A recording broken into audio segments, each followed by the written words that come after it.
بلکې ډېر کم صحابه کرام داسې دي چې هغوی یو واده کړي.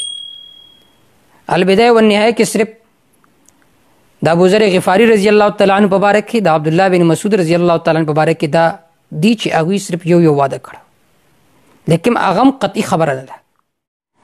یو ملګری دی سید احمد، هغه دا سوال کړی چې په صحابو کې کم داسې صحابي دی چې هغه واده نه دی کړی. د دې جواب دا دی چې داسې کثیر تعداد کې به تا ته صحابه کرام میلاو شي،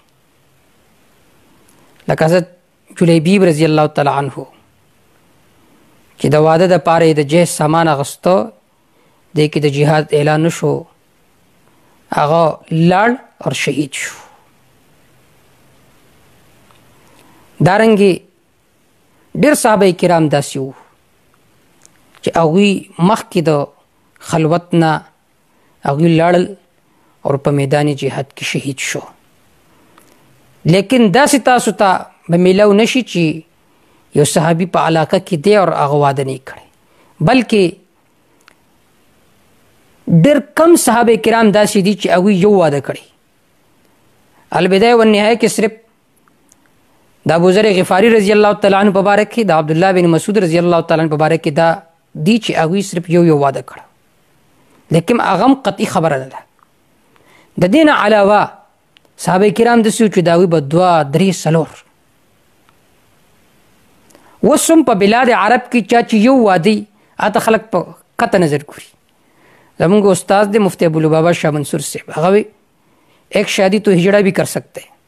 یو واده خو هجړه هم کولی شي، مړه د یو واده څه وقت دی، 2 پکار دی، 3 پکار دی، 4 پکار دی. چې یو سړي الله تعالی مالی وسعت ورکړی وي نو د ګناه نه بچ کېدل، هله به سړی د ګناه نه بچ شي چې د چا 2 3 4 ښځې وي، چې د چا یو ښځی هغه هم د ګناه نه نشي بچ کېدی. زما دا فیصله ده چې یو واده نه بلکې 2 3 کوئ، د پاره د دې چې د ګناه دا ریشه دا ختم شي او عفت پیدا شي. نن زنا چې څومره عام شوی دی د هغې بنیادي وجه څه ده؟ چې واده ګران شوی دی او زنا اسان شوی دی. څومره طلاق یافته، څومره کونډې په کورونو کې دي، ولې څوک شته دی نه چې وغواړي. نو که چېرته د 2 ودونو د 3 ودونو رواج جوړ شي نو انشاءالله ګناه به ختم شي او زموږ په معاشره کې به عفت او پاک دمني پیلاو شي. او دا خبره مجرب ده چې یو واده دی چې شاید هغې څه حیثیت شته دی. نو ټول ملګري عزم وکړي چې یو واده نه بلکې 2 2 3 3 به کوو انشاءالله.